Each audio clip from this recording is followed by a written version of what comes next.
Hi, everyone. We are live, and we are talking today with a girl, a guy in a movie. I almost said two girls, one cup. A girl, a guy in a movie, and we watched this film called High Plains Drifter from 1973. This is a Clint Eastwood directed film, one of the first westerns he directed, and a lot of people have accused this movie of having a lot of ties to uh, Pale Rider, which I've not seen that since it came out. So that'll be fun to watch again and see if that's true or not. But this was my first experience watching this film today. Janet, was this your first time watching this as well? No, as we started watching it, I started remembering little bits here and there, Tippers. so I had to have watched it before. Okay. So I thought you'd said you'd seen parts of this on cable before, but sometimes you get home late, you have no idea what you're watching. Not really. This film is an interesting film, to say the very least. It made me Yeah. feel like not a single person in this movie was a good guy. And in the first act, I got reminded of that because he has his way with one of the ladies. Literally, in the most, he has his way with her. I'm like, did I just watch something? Because we watched it first. We watched it without English language. We watched the French version. Hold on, rewind 20 minutes. We got to go back. Go watch the English version. Okay. That still happened. I did not hear her say she was happy about this. Mm-mm. And it didn't seem like there was a lot of consent there from her to him. She was kind of pissed, which I think is a reasonable thing. And I just thought, like, the main character does this. Not since Thomas Covenant, the Unbeliever, have I had a main character to do that in like the first couple chapters of a book. This movie does that same thing in like the first 7 minutes. And I was just Mhm. like, okay. What were you thinking about, Janet?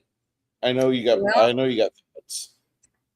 well, I was kind of excited, but during the French part. Okay, so when we watched the French one and we saw that happen, I was thinking, well, maybe it's in the French version and not the American version.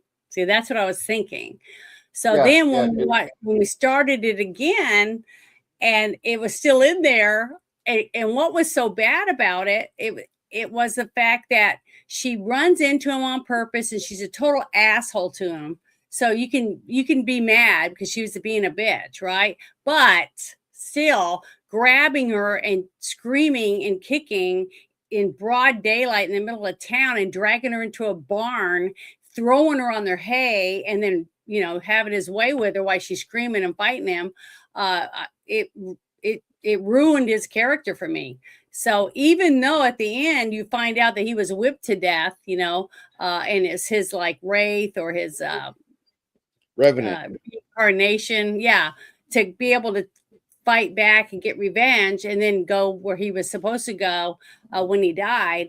I didn't have any, I wasn't rooting for him because if they took that scene out of the movie, you would have been all gung ho for him to do what he was doing, to get revenge and to make the town pay for his murder, because all he was trying to do as a sheriff when they killed him was trying to tell him that, what they were doing was against the law, and that they don't have the right to do that, and that he was going to stop them because he's the sheriff, and that's what his job was.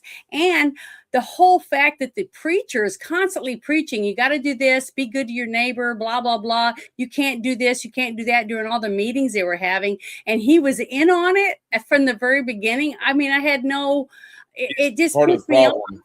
that he was He's not a true Christian, because he was in on the beating death, the whipping death of this sheriff from the very beginning. So I was like, I just want to slap his face.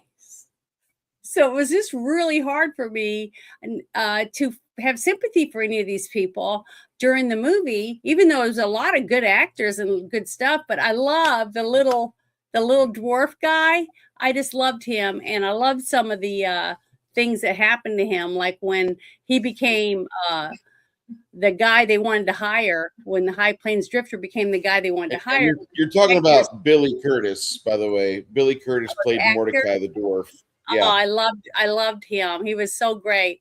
But he was a good actor too. He was a good little actor. he's about the best there is in this movie. As far as morality is concerned, Mordecai is your shining light. That's all I can say. But he was a good actor. He was very talented. You really believed him. Like when Clint Eastwood is given this chance to save the town from the three bad guys that had beaten and whipped the sheriff to death at the beginning when he was having nightmares and stuff. You got to have to see flashbacks. But when they hire him, he says on one condition, and they were like, anything. And he says, I want to be able to have anything I need. And so they take him, and he gets new boots, a new saddle, a new gun belt, it looks like a new weapon, new bullets, a hat. He gets everything, right? And then he sees an Indian and with his two little granddaughters that look like little daughters in there, and the shopkeepers tell him, get away from my stuff and get out of here, basically, damn savages. Okay, that really pissed me off because I have relatives that were raised on Indian reservation myself, so it really pissed me off. But then when he went over and he said anything, and they said yeah, so he went over and got a big stack of blankets and gave it to that Indian man, and then he went and got both these big jars of candy, gumballs, and I think it was candy canes, peppermint sticks, and he handed them to the two little kids, and they just go, they could see how happy they were. Oh, I just loved that scene. I was clapping. It was so great. I just made me feel so happy. Yeah, me too. It was so there was a lot of good stuff. I mean, I got goosebumps just talking about it again. There was a lot of good scenes like that in the movie to make it worth watching, and it was very full of action. The scenery was beautiful. It was right by it looked like the ocean, but it could have been just a lake, but it looked like the ocean to me. I believe it was by the ocean. Part of me wants to say it's not too far from the coast. Oh yeah, Clint Eastwood did just have his birthday. Let me put that up there. Hi, 96 years old. Say hi to Bruce McFadden. I haven't seen him in so long because I know he's been having some health issues and stuff, but I hope you're doing a lot better because I haven't heard from you in a while. But it's nice to see you in here. And I think my sister was in here. Let me bring her a little thing up really quick. I'm sorry to interrupt, but see, look. It says Jerry, but I know it's my sister, so... but it's nice to see him in here. So thank you for stopping by. I really appreciate it. But go ahead. You can say what you were going to say now. I didn't interrupt. No, I just think that they filmed this close to the coast. Yeah, it was really beautiful scenery. Not too far from the usual Clint locations because Clint doesn't miss when it comes to real estate for movies. That's all I'm going to say. He's about as Ching Lee as it can get. He doesn't miss. He's very, very accurate with where he wants to film. His director of photography knows what the fuck he wants. The one thing that surprised me is that the movie did not have Lalo Schifrin doing the music for it. Lalo's done about maybe 7 or 8 Clint Eastwood films. Very talented individual he is. Yeah, there was something I found about the I'm gonna look it up real quick about the soundtrack. Go ahead. So I'm looking it up real quick. It's a note I found about the music that Clint Eastwood, because he directed this, and I was trying to find it real quick. Let's see. Give me just 1 second. Oh, I hate it when you brought it up, so I was going to share it. Sorry, it's going to take me a minute. It says I can't find it. Damn it. Go ahead. You keep talking and all. Oh, here it is. It says the strange colors make the town of Lago look different throughout the day scenes.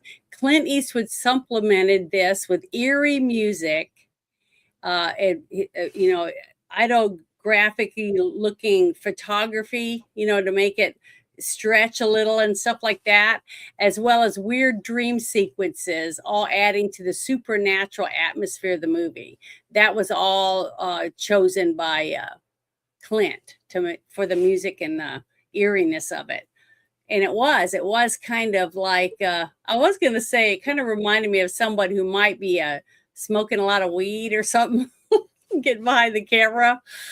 I don't know if it was a weed induced thing, but the psychedelic sounds of it Mhm. and the colors, it just made me think that it might be supposed to be taking somewhere on the California coast. It might supposed to be there, but really they're in hell. Like it's not even purgatory. It's you're in hell. You're welcome to Yeah. hell. This is where you are. You're just gonna burn. And that Yeah, it was entire really weird. Different. that entire theme just pervasively stuck throughout the movie like a sticky set of underwear. But there was just a lots and lots of characters in this movie. I mean, you didn't just have like one or two bad guys, because you had a whole town full, and each one of them were adding their own little stabs to each other, because this is a town that let a sheriff be murdered by being bullwhipped to death by three henchmen that supposedly the people that ran the mining company thing hired to get rid of him, because he was going to expose them for mining on government land, because that's what the whole thing was about. When towards the end, when we found out, is the fact that sorry people, this movie came out in 1973, so we are going to give spoilers. That's just the way it is. But that was, to me, it really wasn't a very good reason to murder someone, honestly, but it showed you how corrupt all these people were. Everyone in this town was using someone, sleeping with someone, ripping someone off, stealing. They were all thieves and scoundrels. There wasn't any decent people in the town. Even the little guy in the scene that you see him get scared of the one guy, because he goes, when that guy's away, I'm gonna do that, and he gets scared. He gets underneath the steps of the one saloon thing that they were by, and It was when his he's only under defense. yeah, because he's little. It was his only defense. Yeah, and he hid under there when those three guys came to town and ended up beating or whipping the sheriff with bullwhips to death. So he watched him being murdered and didn't do anything, but he felt remorse over it, and you could tell. And so did the other woman, the wife of that one skanky guy that was part owner of the mine. I think they owned the hotel, right? They owned the hotel. And she felt remorseful, because you see her in some of the flashbacks. She's back there and then she's seeing what happened, and she turns and goes inside because she doesn't want to see it. But everyone else, even the one that he ends up, raping at the beginning, she's standing there all smug, watching him getting whipped to death with her husband. So, and then the fact that the husband lays her out like a piece of meat to be slept with any of these guys, because like she's a prostitute.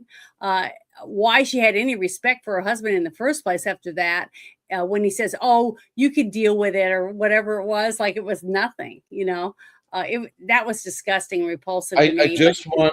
I just want all of you to understand that Janet has not played Fallout 2.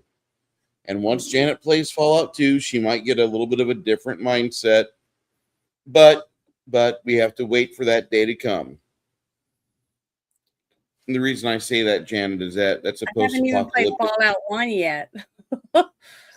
I played Goat Simulator or Fallout Batman. Lego Batman. That's it. Have you seen Squirrel with a Gun? No. Okay, Squirrel with a Gun is supposed to be another one like Goat Simulator, just absolute carnage and chaos. But Fallout 1 and 2 are really good. They're kind of turn-based. They're isometric. They look like an RPG from the 90s, because they are. They're really good. But the second one took things further than the first, because in the first one, it's just your vault sends you out in the world because your water chip is breaking. You need to go find a replacement. Here's some maps to go to all their vaults. And that's the first game. Really good game. The second one has other things in it, but at one point in the second game, you are given a choice to marry somebody. It's true love, whatever. But then, as soon as you have them married to you, a situation comes up where you are encouraged to pimp them out. Yeah, but why? It's just part of it's part of the situation. But not If is it against their will, or does the partner? No, it's not against their will. They're not happy about it, but I mean, it's to get further into the story and to possibly strike back at those that hurt you and your friends. So they're going to go along with it. But remember that movie with Demi Moore and Robert Redford, and he offers them and he offers them $1 million if he can have one night with his wife. Yeah. So that's different because she was in on it. You see what I mean? So when you just say here, I mean, to me, that's what I gripe about certain religions where you hand over your 9-year-old daughter, or your wife or whatever, because women are worthless, in their religion. So I just think that's repulsive and disgusking. I mean, and I think anyone who has to do that to get a woman is a pretty lame, probably limp man. Because he doesn't, he lasts probably 2 seconds anyways. That's why he has to rape people. That's the only thing I can think of. Man, it's just getting vicious today. She's getting vicious. I hate people like that. I just think it's disgusting. And I want to see all of them hung up by their penises. Right. I want to see the Mohammedans get cast into the fire. I can't stand any of them. And I'll never spare the rod when it comes to them, because they have the most warlike cult. They have the most colonizing, conquering cult out there. I never want to hear about white people colonize shit, because you know what? There's still 25 million slaves out there today because of Islamic shithole countries. Okay, so don't fucking come at me and say we're colonizers and we enslave people. We stopped slavery. We gave people salaries now. They have benefits and they have health insurance. Fuck you. But these Muslim shithole countries, these piece of shit countries that are still allowed to exist, they believe in sex slavery and they love little girls. They love little white girls. And if you aren't against seeing those countries get the bloom of a mushroom cloud over them, go fuck yourself. I love the idea of violence on that shitty religion, and I can't wait for it to happen. What happened this weekend where one Scotsman went out and he stabbed like 5 Muslims in Glasgow or something? Man, you want to talk about Bruce getting tanked up? I was clapping the whole time I was watching that shit. Fuck those people. Well, okay. Well, I'm gonna get back to the movie real quick. I looked this up, and I took notes, during the movie for wonderful lines and things like that I thought were really, really good. And the fact that he directed this movie himself and he starred in it. So the only thing I didn't like about the movie that I can really say that I think brought the movie down was that one scene. If you took that scene out, then the redemption arc and everything about it would be freaking great. I mean, you'd be rooting for but no redemption. Know what I mean? So there's not a single redemption in the movie, though. Yeah, maybe Mordecai. Maybe from Mordecai. That's it. But one thing I thought was funny that I noticed right off the bat was after she gets assaulted, okay, and then later he goes in, Clint Eastwood's character goes in, the High Plains Drifter guy goes into the barbershop and he says he wants a shave and a haircut and a hot bath, right? And it's a wonderful tub. I just love baths. I'm a bath person, and I just love that old antique tub. If I could ever have something like that in a nice bathroom, I would love anything like that. I thought it was so neat. Would you want a 12-foot bathtub? I would love that. A porcelain one. Oh, I just think they're gorgeous. Absolutely gorgeous. But I want an old one, one of those original ones that's like been redone.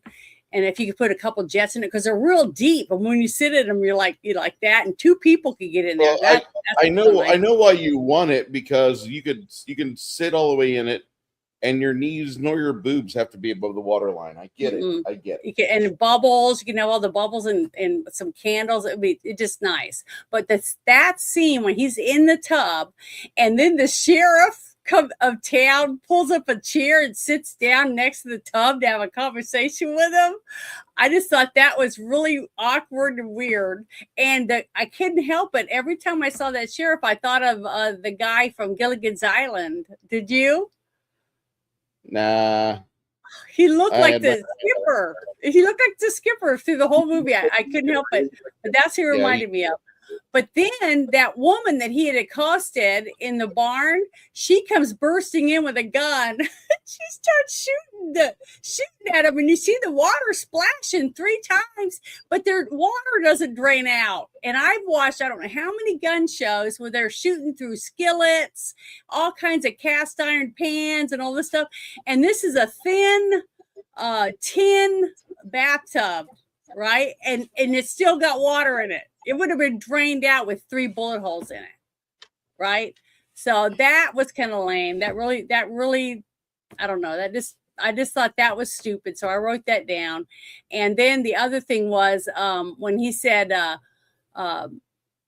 when the 3 bad guys got out of jail, right? And they're yelling at the prison guards when they let them out, and they threw their shit on the ground and said, get the hell out of here or whatever.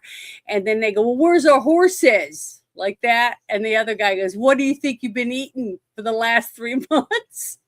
I love that scene. I thought, and then they didn't believe him, but basically, yeah, you're out in the middle of nowhere, basically. And, you got to think about it. You got people in prison, they got to eat. So they probably did eat their own horses, but man, how low is that? But I just thought that was a really, a good line. And the other line where you see that thuggy guy, he's the only skanky guy in town that you keep looking at during those scenes with the whipping. You see him in the background, and he's using a whip a couple times, doing the stagecoach and stuff. I can't remember the actor's name, but he comes up behind him and he's grabbing his knife, right? And he's talking about what a piece of shit he is and how he doesn't like him. And then he just doesn't even turn his head. Clint Eastwood's character goes, you're going to look awfully silly with that knife sticking up your ass. And then he just puts it back down in the holder on there. So there was a couple really good kick-ass scenes that I really liked. I just thought he was very macho. He was definitely a badass. I mean, there's no denying that he was a badass. And just the way he carried himself, he was very smug, and you really didn't know. You didn't know whether or not is he the guy that they murdered coming back to get revenge, and why are they trying to why did they kill him? Because you don't even find out what happened and why they killed him until almost the very, very end. So you don't know what's going on, but you know that none of them are good because they're all assholes. They're all bad. They're all stabbing each other in the back, throwing each other under the bus. Nobody wants to be told what to do by this guy, except this guy that I thought looks like the skipper, because he was all for it. He was happy as a lark to take him from one store to the next and let him get stuff. And when they'd say, okay, it's going to be $900, and he goes, it's going to be no charge. And he was like, they're all kind of really pissed off with him. And he's just taking the tobacco and cigars or whatever, he can get from each of the places and enjoying the whole thing, the sheriff. So I thought it was great. He was basically just taking whatever he could from everyone in town as he took Clint Eastwood around to all the stores to get free stuff, right? To get ready. Now, I don't understand all the effort they went through to make those giant tables for this giant festival or meal or barbecue or something, and they didn't do anything with it. What do you think they were doing with that? What was it for? Do you know? I have no idea. I thought about that a couple times, but I just let it flit out of my mind because there was other things going on in this movie that I was enjoying quite a bit. Like just Mhm. the absolute lack of morality. Like we took these Yeah. we took these 50 fucking sociopaths, gave them various Smith and Wesson arms, and just let them have fun in a town that was at the very end. If it did not end up in a shootout, we would just detonate the gas lines underneath and we'd blow it all to hell. Fuck it. This movie had so much to admire on its script and how the characters, you could see how the motivations were, but you yourself, it would take you a lot of heartache and a lot of pain to get where they are, but they're already there and the camera's rolling. You better catch up, you better figure it out. And when we finally see what happened to Clint, how he got killed and whipped to death, you're kind of thinking like, okay, well, this kind of makes sense. Now I can understand why he's so driven to unfuck this town and fuck it up his own way. I get Yeah. it. This movie felt like it was in the dollars universe just because Clint Eastwood is not there for any moral reason. He's there to make money and to just do what he wants. And it's not even really making money now. It's just more or less just squaring things up. And that's it.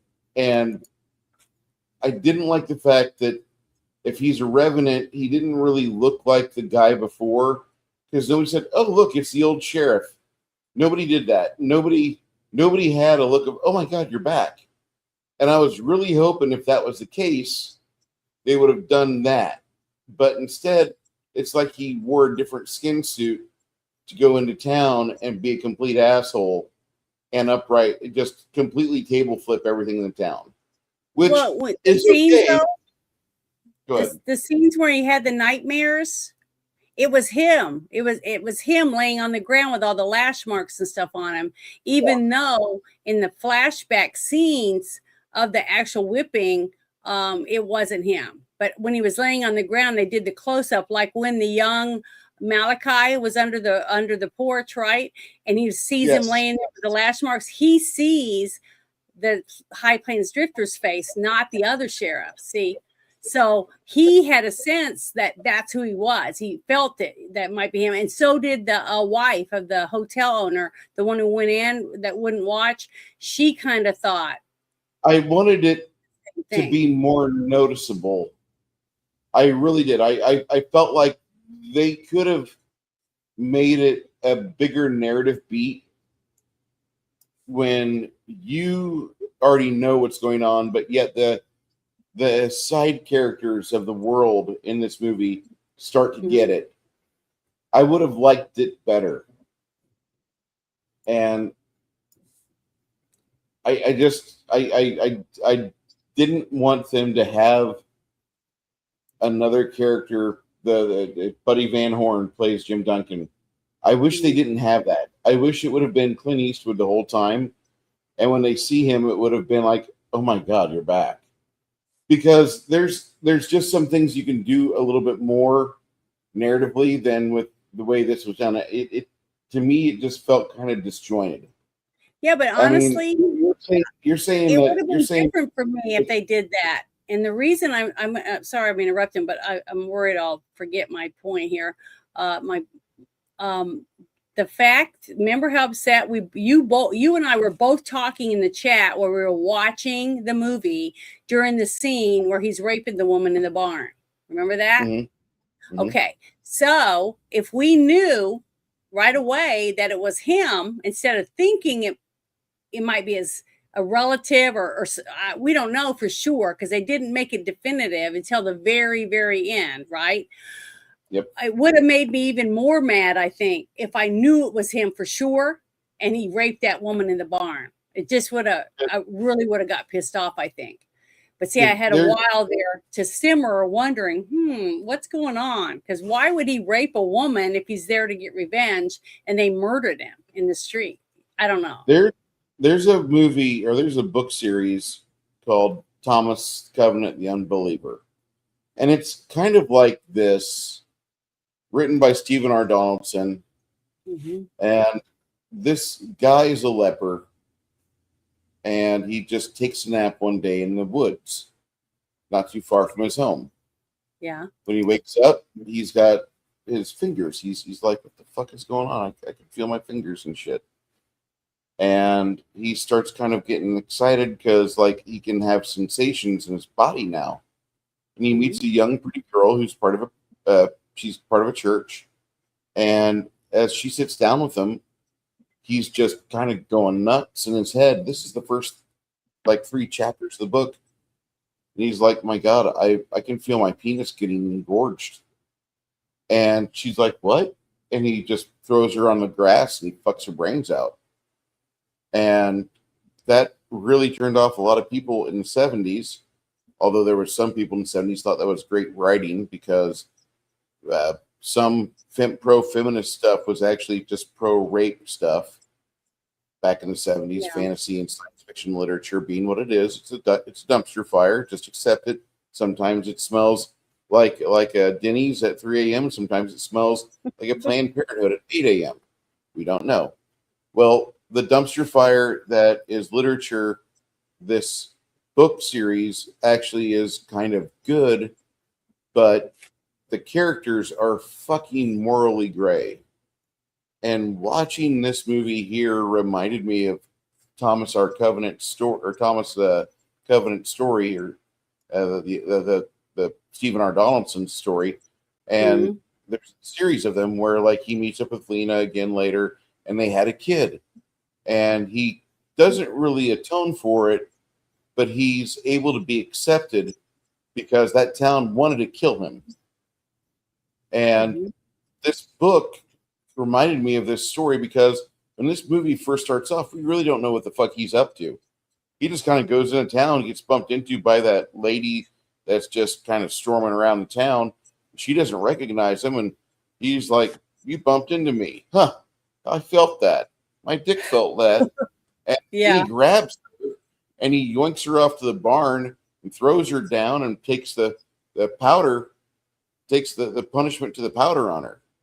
And I'm like, this reminds me more of the Thomas Covenant book than anything else I've seen. And you're supposed to be thinking about the fact that, like, there was a girl that got murdered in New York, Kitty Genovese, which I don't know if she's a relative to the Genovese beer, but there was a girl that was murdered in New York City, and it was supposed to reflect on that. But the entire time I'm watching this movie, I'm thinking about reason it was reflecting on that is the fact that all those people watched her being murdered and they did nothing. That's what this story is supposed to be basically about. It's the redemption of somebody getting revenge on the town that stood by and let him get whipped to death. Yeah. That's what the similarity was with the murder of that young woman. Nobody did anything. And we see that a lot all the time today. It's like a culture. People just whip their phones out and start videoing or going live, why someone's getting the shit beat at them or raped or murdered, and nobody does anything. And you should be accountable for that. I'd much rather have somebody, if we get it on video with their phone, than back in the old days, and they used to make an oil painting of it, because God damn it. You're so funny. This movie has a lot of good stuff in it. Mm-hmm. It's just I have a hard time liking it. It's not that it's a bad movie. It's just the fact that I don't know if I was the intended audience, because I'm gonna rate it a 65%. I think it's a fine movie. If you stumble onto it, you've not seen it before, please watch it, because you might have a better opinion of it than I do. But I'm going to give it just barely over 3 out of 5 stars, because I think it's worthy of watching. I just don't think it's going to be one movie that you're like, oh my God, I got to watch that again. No, I don't know anybody that's in a hurry to watch this film all over again. I think this movie has a lot of things in it that it does really well. This movie this movie is one of those films that you would see it in theaters, and if you brought a friend, you wouldn't shut up on the way home. you'd be talking Yeah. about everything you saw. It was nothing extraordinary, but this movie has some things in it that, with a better back end of a movie direction, better scripting, better editing, better music, this movie could have been like The Unforgiven, because The Unforgiven is a goddamn classic, and it might be his best Honestly, western though, ever. I agree with What? you about why you dropped the score, because I'm only going to give it a 7.5 out of 10. Because I probably would have gave it probably 8.5 or a 9. But if you took this movie right now and you took that one scene out of it, just that one scene, even after her being a total ass to him and stuff, and he just does the whole thing with her about her shoes and her her feet being so big, making jokes with her or being mean to her, and turned around and walked off. Okay, if they did that and did the same whole movie, the rest of it, people would have rated it even higher. It would have done even better, because that would have gave him what he needed to have the arc for somebody getting revenge for his murder, right? But him doing that at the beginning, to me, I think took a lot of people out of it. And the thing is, that kind of stuff happened all the time in the early Wild West. That women weren't even worth as much as a horse. I mean, that's one of the reasons why I picked that movie, Bad Girls, to show a woman whose husband dies, and because she's just a woman, she couldn't keep the property and stuff that she had because her husband passed, and she was worthless now. So now she had to become a prostitute. So basically, that's all changed now. Women can own property, women can go to school, we can drive, well, in America. I'm not saying the same in the other countries, but in the Wild West, a woman being assaulted like that isn't shocking. So it happened back then. But the fact that our hero supposedly is the one that did it, that's what to me that dropped it way down, because you can't. Why are you going to root for a guy to get revenge for his murder when he's And here's where I think this movie completely is he's undead. I completely feel he's undead, because thinking about it now, okay, the guy that he's Buddy Van Horn's character was his that was his stunt double in a lot of films, so you could draw the conclusion like, oh yeah, it's the same guy. Okay, that's fine, but whenever he's kind of just walking around on the planet at the start of the movie, and he bumps into that girl, and he's like, I felt that. And then all of a sudden, he's like, I'm going to fuck her brains out. He's like, I bet you I could feel my dick too. Not a really good moral clarity, not a good moral compass there. But in terms of narration and the character having self-discovery, I can understand where he thinks that. I just don't think it's implemented as smoothly as I'd prefer it to be. There's a lot of movies I like that a lot of people just hate. I like the movie Passengers. I think that's a good movie. I think Pratt and Lawrence do a fairly decent job in that movie. When you look at it from a distance, he goes through the roster of all the other people on board the ship before he picks the one that is going to bear kids to him and keep him company while they're on this multi-year journey across the cosmos. A lot of people get upset about that. I'm like, I kind of understand his position. Like, I'm talking about my goddamn sanity here. I just can't put you back in once I unbox you. I got to keep you out. So I think I understood Passengers pretty well. And just like that, I can understand his perspective on some things in this movie. I'm not saying they're good. I never once said they're good. I can understand it though. Mm-hmm. I think this movie has a lot of concepts they don't follow through with. If they would have let them bloom and it would have been organic, it would have been fine. This movie could have been an 8.5, 9, 95% maybe. Mm-hmm. But And, really, the fact that somebody in 1973 or earlier wrote a script because they got upset about seeing and reading about this woman who was murdered, and 30 something people, or was it 40 something people, stood around and did nothing to help her when she could They have did not. lived. Yeah, Okay. could have. So the fact that they did that and wrote that, uh, I get that. But see, to me, a lot of that was lost in the fact that they one attack. Okay. It, to me, I just think it would have been, it could have been an Academy Award winning movie if you just made a few changes in it. You see what I mean? Because the actors were good. No, the actors were good. The scenery was great. I mean, I'm not saying it would have won like Best Picture, but it would have been nominated for Best Screenplay or something like that. I really do believe that. I think it lost people for nominations or anything because of that scene. I really can see that in 1970s, especially for the meaning and purpose behind the story. The scenario is the city is all bad. It's like Sodom and Gomorrah. Okay. And Lot is allowed to find as many people that are good and get them to leave. Even his own wife, right? He tells him not to look back. It's not worth looking back. But the whole city is basically lost because there's not a good redeeming person in it. And this city was almost the same.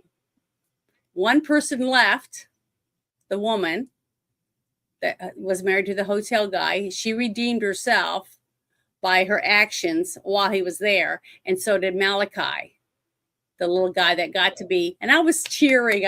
I know you heard me.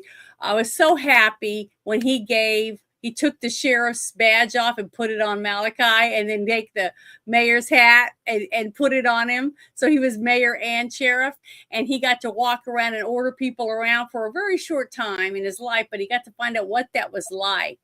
And I love that part of it. That it showed you that even though this guy was here to get revenge against all these people, he still had a light inside to be able to give a gift to others, like he did the two little girls, the Indian girls and the old Indian man. You know, little specks of humility still. And I like that about him. But it was hurt and tarnished by the other action, you know. So I'm just saying, if you took that out, I think it would have been so much better of a redemption movie, and more people would have been praising it back then when it came out, and today, the ones who still want to see it. One person It that is a hated this good movie. You know who who hates this movie, right? Or who hated it? John Wayne. Did you read about?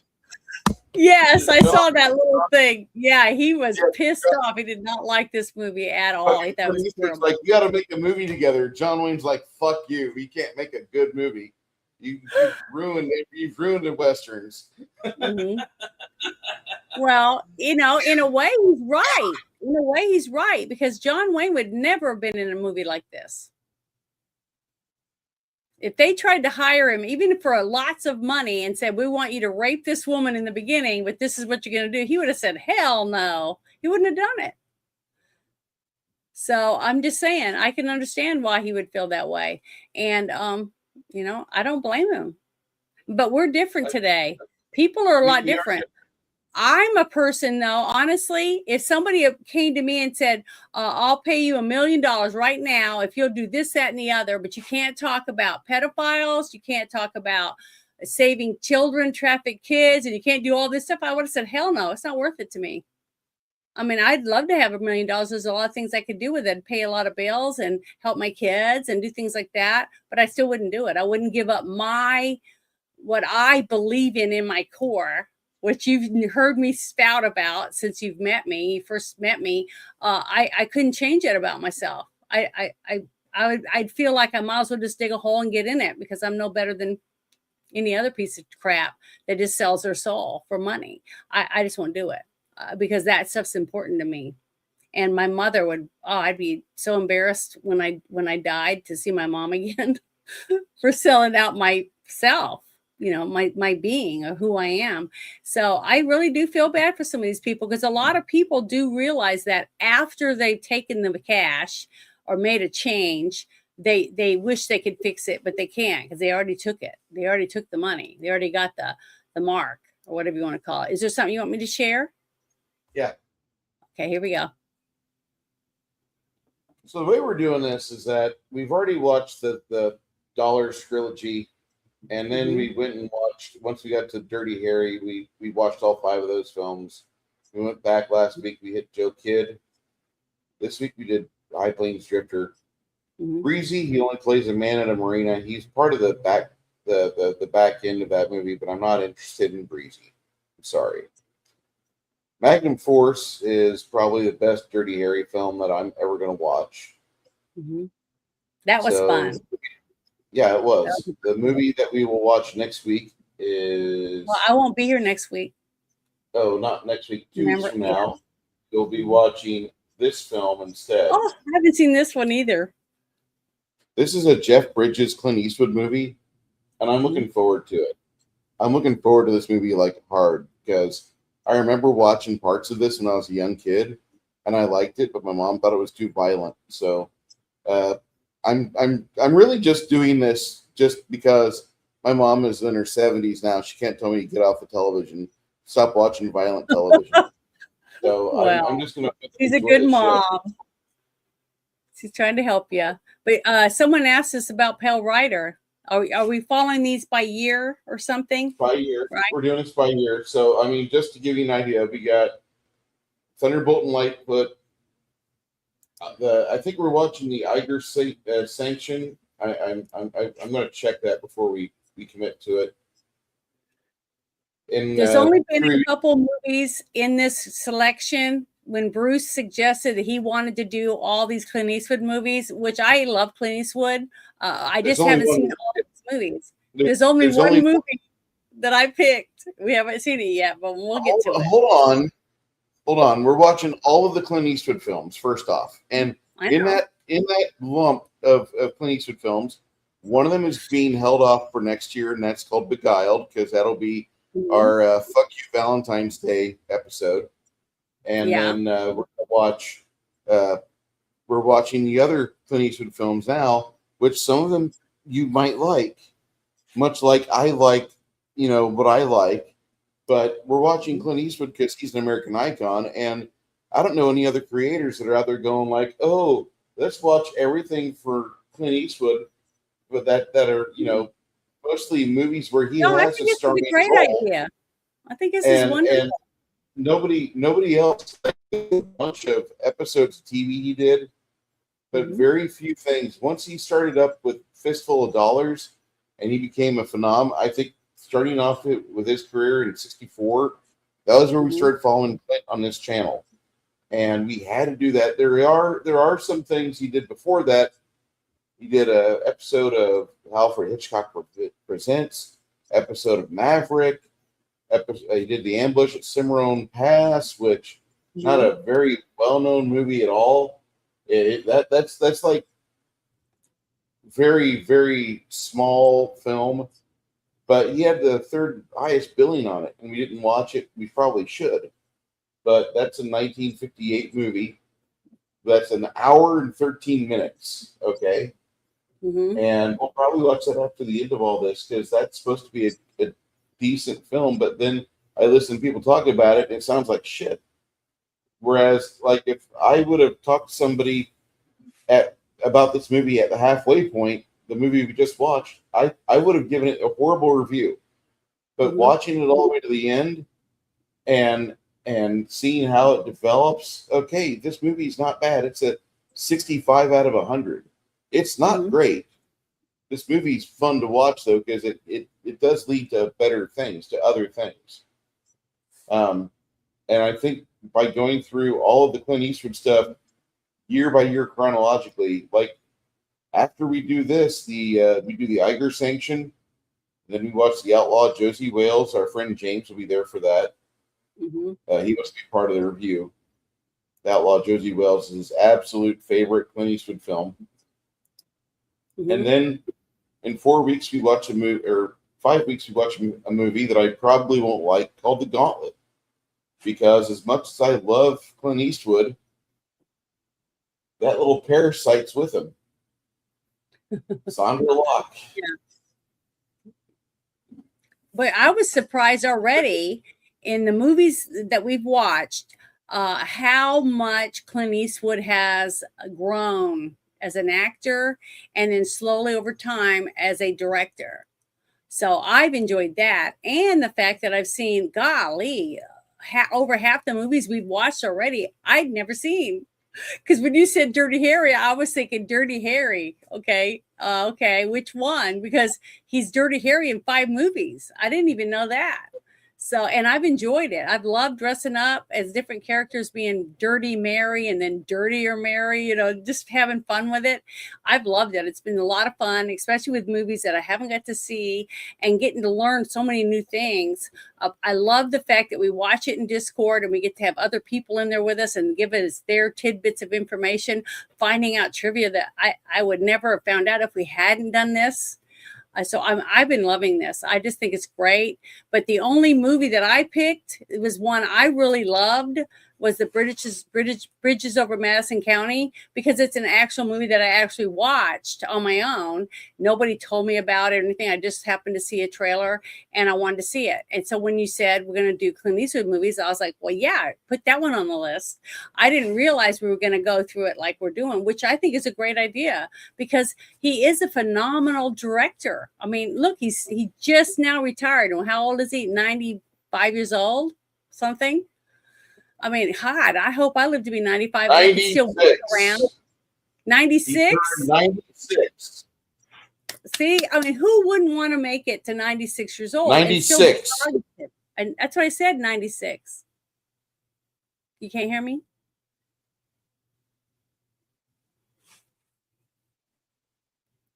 I heard you just fine. Okay. All right. Because you said 96, even though I said 96. I heard you just fine. Okay. I'm here.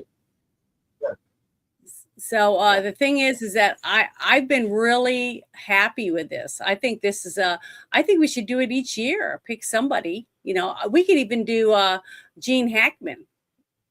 He was a good director and a actor. So, I mean, he didn't do as much as Clint Eastwood, but he was a phenomenal. Eventually, we either die or we have so much overlap. We'll either die or we'll have so much overlap because we'll be watching somebody. Oh, we've already watched them, but we already watched this film. Mm-hmm. Oh shit! But that's what's good about having them. I think it's a great idea because nobody else does it. We can see them. But yeah, I've really enjoyed it. There's been good and bad with every single movie that we've talked to. There hasn't been there's very few movies at all ever that doesn't have something, prop mistakes, script flaws, sets, acting flaws or whatever.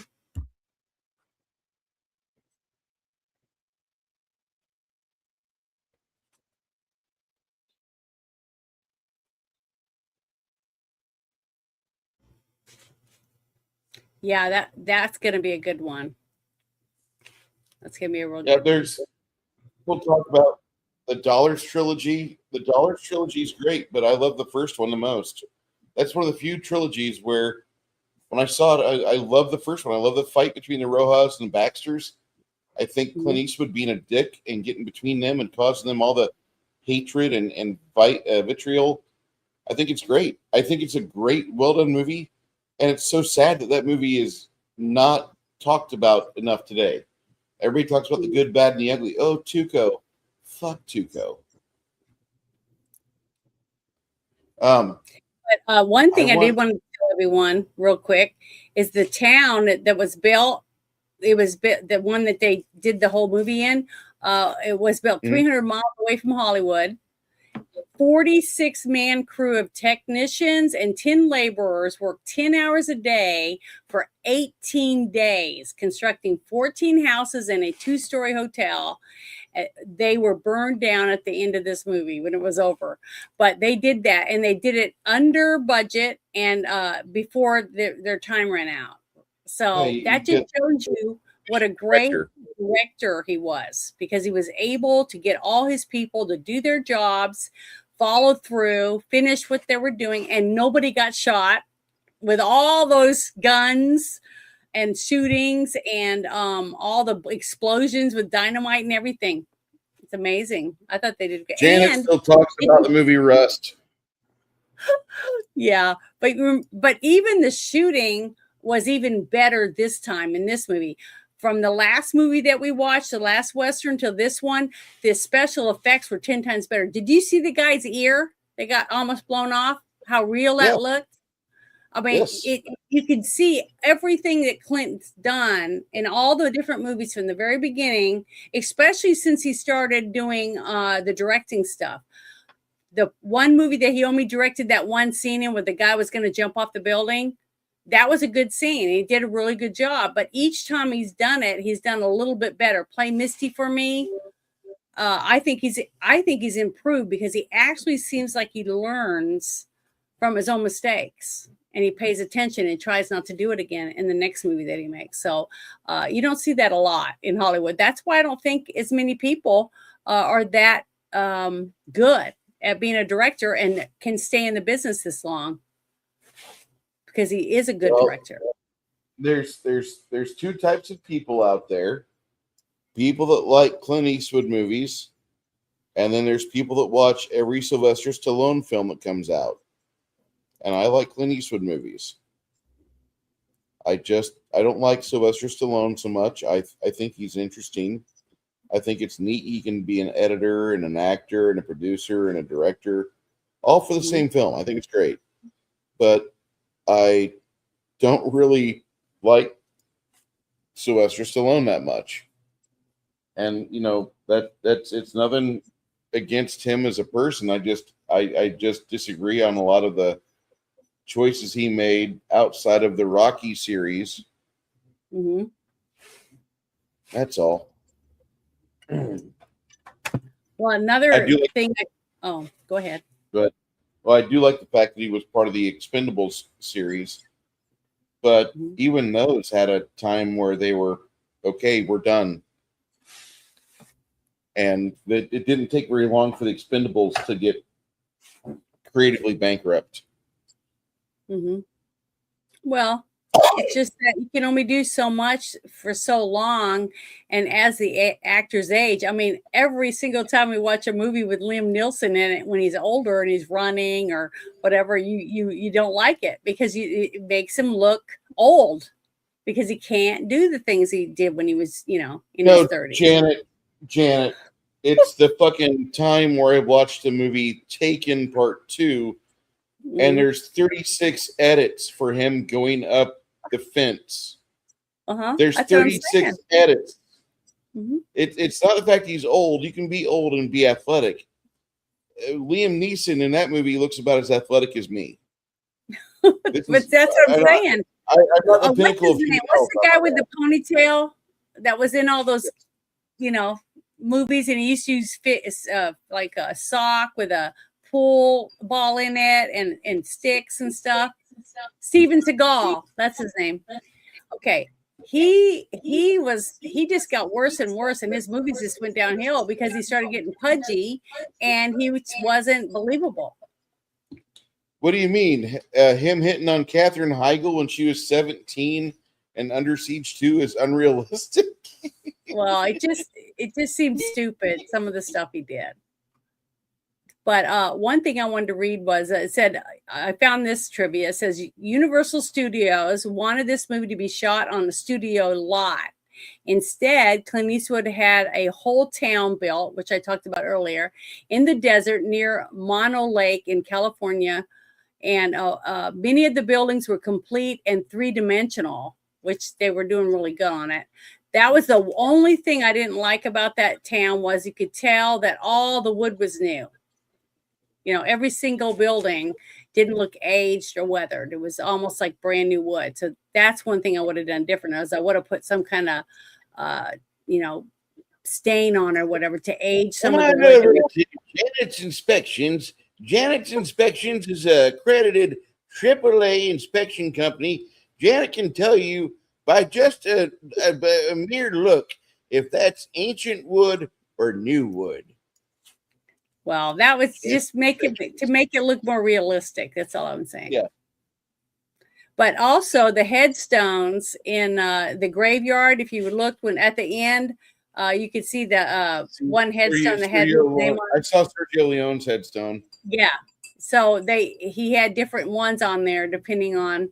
It said that Don Siegel was one of the names on the headstones, and he was a director of 5 of his movies, 4 of which preceded the one that Brian Hunton did.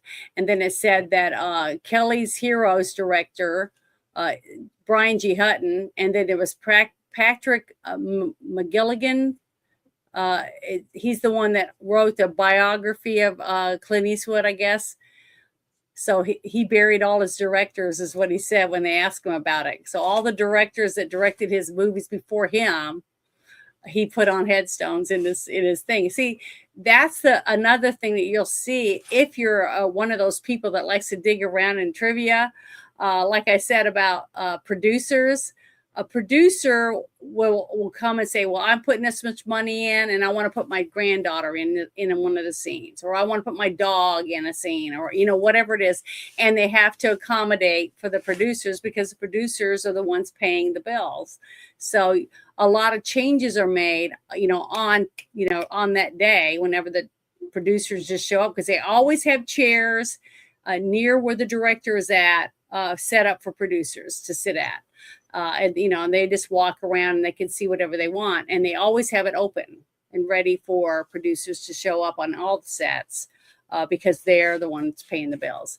And they always have to make them feel good when they're there. So that's why you'll have a lot of things that normally you don't normally see, in the screenplays or whatever, is because they add stuff for the producers, Just like the director's always right. So the director always usually gets their way. But I didn't really see anything. Did you, for the editing? Actually, it's one of the few movies that Clint Eastwood did where the editing was spot on throughout the entire show. Mm-hmm. I gotta give them their flowers. They did really good with the editing. Mm-hmm. I thought so too. That's one thing. I'm a real stickler for that. I don't know why. It's one of my first things. Well, I'm looking through to find, tennis shoes or Coke bottles or something. And I didn't see. You make a movie. If you guys go out there in the world and you make a film, and Janet and I review it, Janet will go through that film like a determined member of the UK police, finding some way to blame this on white people. She will find a way to say your editing technique sucks. She will rip apart your editing if your editing is the least bit you just have me come in and sit when you guys do the viewing for the director to see it. So if there's any final things that need to be done, and I'll say, hey, I saw this or I saw that, and help you get that out of there. I'd be happy to do that, because I don't know why. It's like I'm pretty good at it for someone who's not professional, at seeing all these mistakes. It's okay. I mean, my level of autism really shines when it comes to locomotives. Mm-hmm. But I got to say that your autism really sparked off, like when we started watching a film, and there's a scene where the guy has his glasses on, the camera cuts away, his glasses are off, the camera cuts away, the guy is kneeling down, his glasses are back on again, his hands are still on his rifle, he's taking pot shots, camera cuts away, camera comes back, and he's got his glasses sitting up on his brim of his hat. What the fuck? Watching a film with you is like asking to be given a. I hate to ruin it for you. It's like watching a film with a school marm who, when she sees something that she doesn't like in like current mathematics, her hands start to twitch because she doesn't have her ruler in hand that she could batter somebody's knuckles with. Learn better. That's you.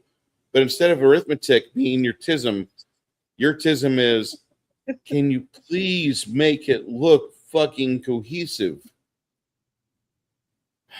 Well, it just doesn't make sense. I mean, if you can go right now on Rotten Tomatoes or IMDb or some of these other websites, and they have nothing but stuff on there for people that find things that are in movies that are not supposed to be there because the editing is messed up. And people like looking for it. So, and honestly, just think about it. It won't be long when AI takes over. You probably won't have those mistakes anymore. Unless it's like Are you fucking kidding me? Or Are you Seven kidding Fingers, me? like God damn it, Janet. Do not say that. Do not say that. Because if you let AI take over, I'm going to be watching a fucking World War II film, and in one scene, it's going to be Alvin York lighting up some piece of shit Hungarian or Austrian guys, which is what he's supposed to do. And the camera will cut away, and it goes from Alvin York to motherfucking God damn it, who's the other guy from World War One that everybody fucking talks? Anyway, it's gonna go to somebody else because AI gets Alvin York and the one other American World War One hero tripped up all the goddamn time. York and who was the other young kid in World War One? Sergeant York was moving in, and there was like another 10-year-old kid. I'll just go through the fucking Sabaton song list, and I'll be back in 2 minutes. I'll be right back. Go ahead, Janet. Okay. Yeah, I thought the movie was really good. If you could somehow fix it to where that one scene wasn't in it, to me, it would have been a phenomenal movie. But because of that one scene, I had a hard time really wanting to see him get revenge because I didn't think he was, all that great anymore for whatever reason. And it would have been nice to find out why he was able to come back and get revenge in the first place. Who was it? Was it God or was it the devil? Maybe it was the devil because at the very beginning, when you see him riding up on his horse, you see the haze coming up off the ground because it's so hot. So maybe it was the devil because the devil said, I'm going to send you back and let you get revenge against those who wronged you. And then you can have to come back to hell where I'm at, when you're finished. But that way he can get all those souls or something. I don't know. They don't share any of that stuff. But at the end, when he leaves, it's the same scene when he's leaving, but he's going the opposite direction. And you see the haze, coming up from the distance. And the music and stuff is about the same. So maybe that's what it is. That there's a few little things like that I didn't figure out. I'd have to watch it a couple times, I think, and really pay attention to it to see whether or not I lean that way more or not. But I still thought it was really well done. I mean, the sets were great. The costumes were good. They had plenty of actors. The town was always doing something. It was always somebody doing something, in the streets or in the stores and things like that. So it never seemed like not a real town.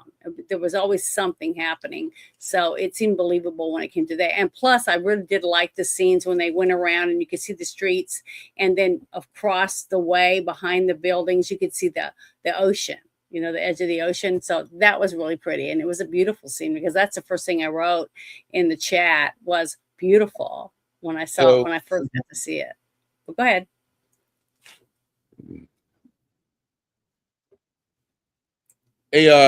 AI gets really fucked up if you ask it to do stuff on Alvin York.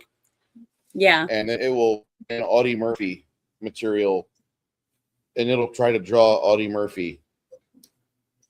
So those of you that are relying on AI to get you a paycheck, sorry, but you got to keep work. You got to keep doing stuff.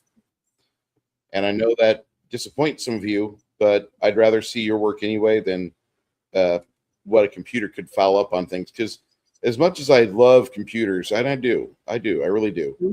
I don't like the idea of being giving them just the keys for autonomy. I watched the Dune series. I watched the Harlan Edison edit of the Terminator. I've watched so many bad movies about why you don't let machines make decisions, and all of the popular stuff that we grew up with in the 80s and 90s. But yet now here you are, and you guys are begging AI to take over for you. Get fucked. Seriously, like if you're there telling me that like I need to give over my money to this AI trader, no, I'm good. You No, really, I don't I want don't care. AI You to might take even over. make more money. Yeah, Sorry, I watched too many I bad don't want movies of the 80s and 90s, and I just I want AI worship to stop, and that's what it is. It's AI worship. Too many people are just in love with the thought of like not having to work again, and they want to go and sit on a beach somewhere and just suck mimosas and get fat. Yeah, but it You can takes stay at jobs work from fat other and be people like too. you. That's another thing about it. When you have when you don't write anything anymore, you're not going to have anything original. You just say, "Hey, I'll write me a story about this." You know, that's not a real story anymore. Like taking novels that were written, a long, long time ago and having somebody or two people sit down and make screenplay from it, or write a series, TV series.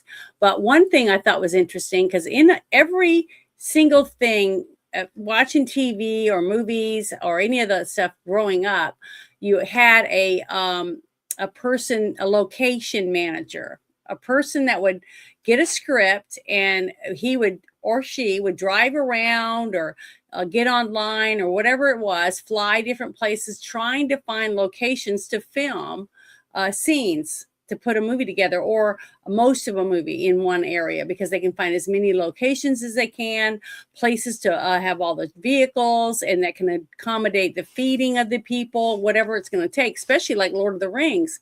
That's a lot of people, right? That you got to feed, clothe, and house during the making of the movies, especially if they did 3 of them in a row. So that's a lot of money going to be spent, but you save money by staying in certain areas instead of having to go here, there, 20 different locations. It gets more expensive. But what I thought was so interesting is normally you pay someone to do it, but it says, I found some more trivia. It says Clint Eastwood scouted the locations himself while driving a pickup truck through Oregon, Nevada, and California. He chose the shores of Mono Lake because he considered the area highly photographic. Additional scenes were also filmed in like Reno, Nevada, at Winnemucca's Lake. It's a dry lake there, and California at the Inyo National Forest. So to have a director that's hands-on, that's another reason what I was going to say why he's so successful as a director and why he's grown. Because when you take pictures or like you find a basement in a house and you want to have a scene in there for a murder, for a movie or a TV series, and you're trying to send pictures to the director, the director's assistant, so they can get it all together and say, here's a scene for this murder. What do you think of this location? Blah, blah, blah. And they have it all laid out. But the location manager drives around and it takes what he talked to the director about or she, and then they try to picture what it is the director is wanting. Okay. Because the director's always right. So they will get all these pictures and they'll send it. Even actors, the casting director does the same thing. They'll have a line on the floor, like in a big room, and they'll have the name of the character and their stats or whatever for the character. And then they have a picture, a big, 8x10 picture or whatever, or even bigger, depending on what the director likes. And they'll have it laying on the ground in a line of the people who've applied, and the director will walk by and say, "Yep, no, yep," and pick them like that. And then his assistant will grab up the ones that he thinks be good, and then they'll bring those in to be interviewed. Because I've seen a director on one set that I was on, and a girl came in and she was going to be a nurse or a doctor because she had a white lab coat on and her hair was pulled up and stuff. She was real pretty, and she came walking through, and he went, "Nope."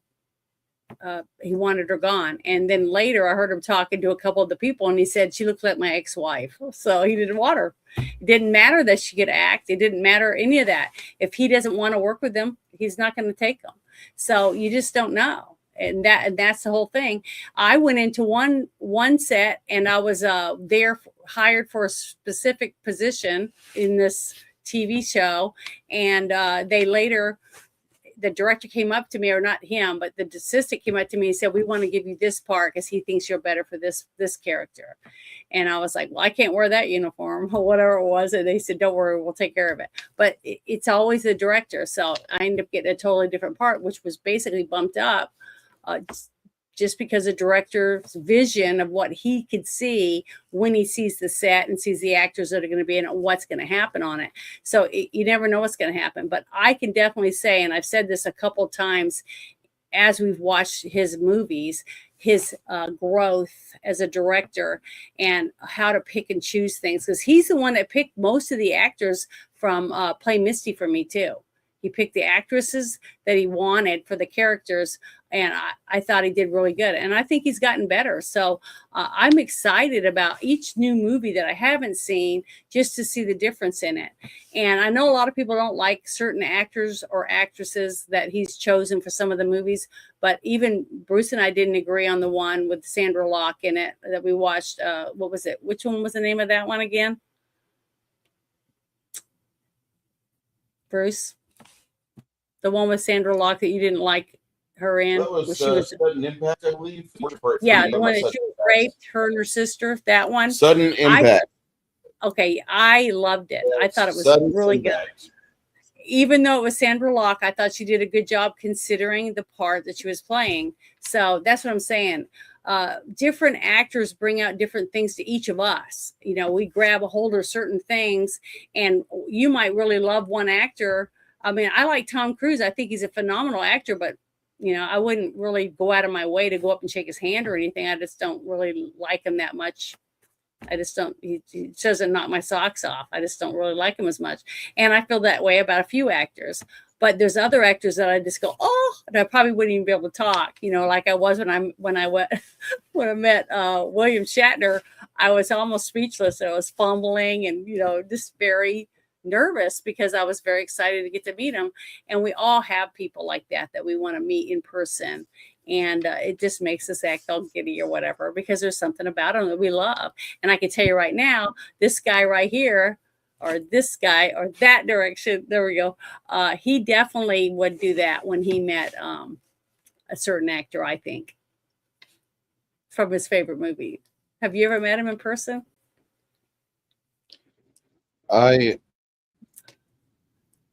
Who?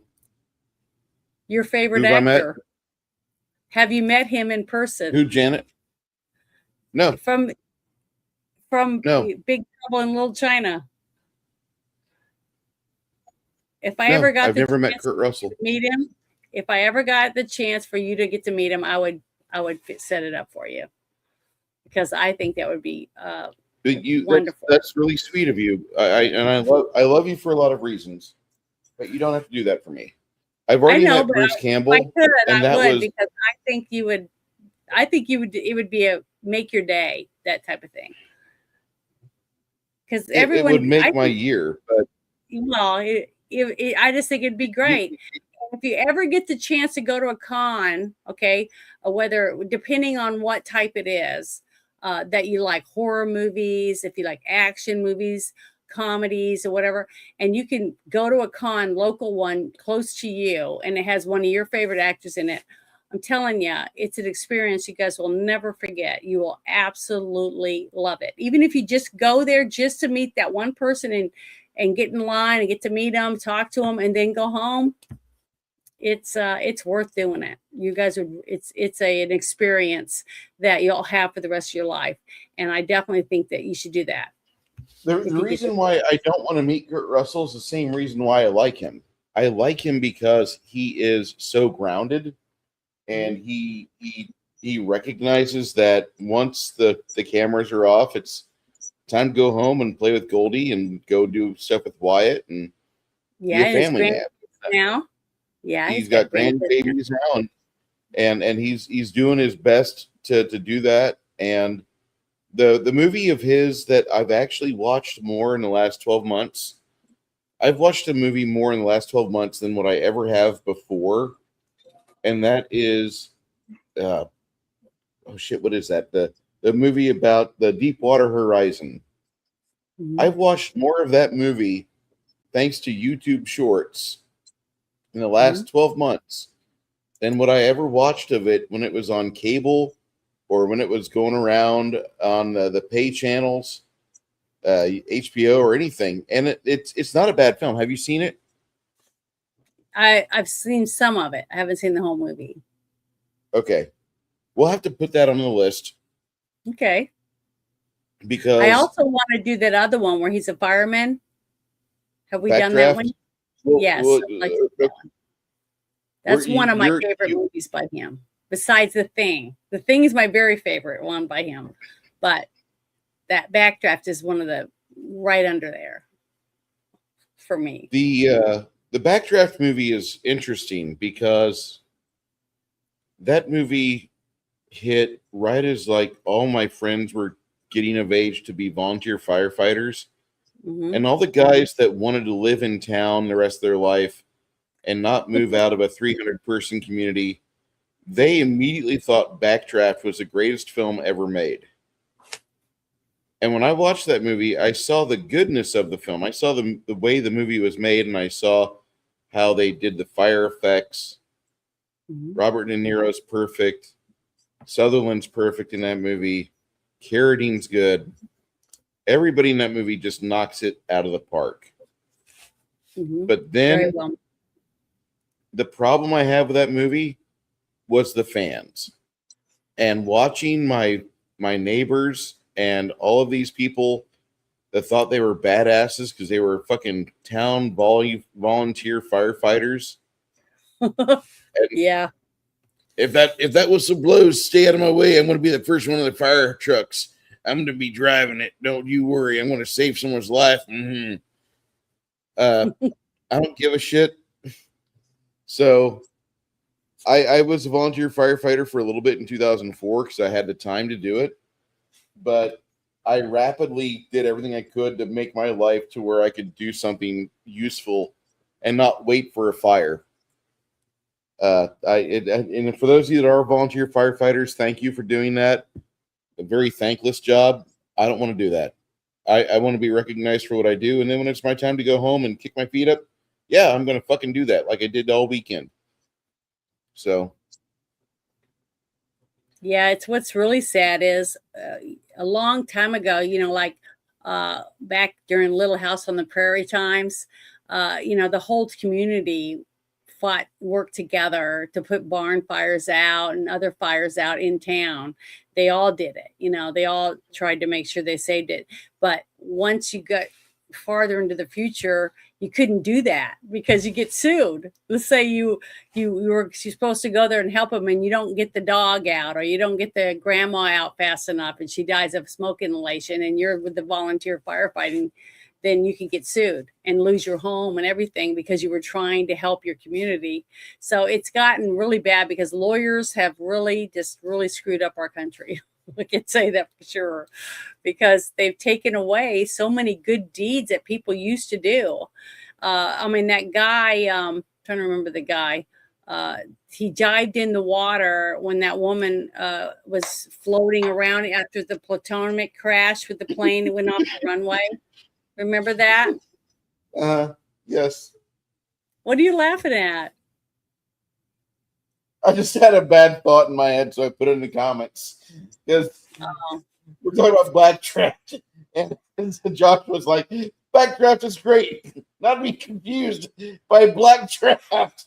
And I'm like, Black and if you Shaft. haven't seen Yeah. the first 8 Black Shaft movies, you're probably going to be lost once Black Shaft 9 starts. You'll be confused. What's this Black Shaft about? Yeah. That's me.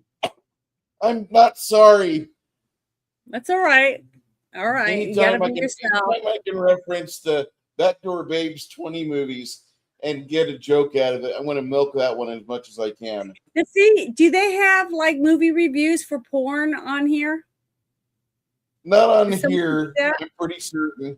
I mean, Well, maybe I've they never do. I seen just one. haven't looked for porn reviews on YouTube because that'd be like going to church and saying, I really need to know what's the best strip joint here.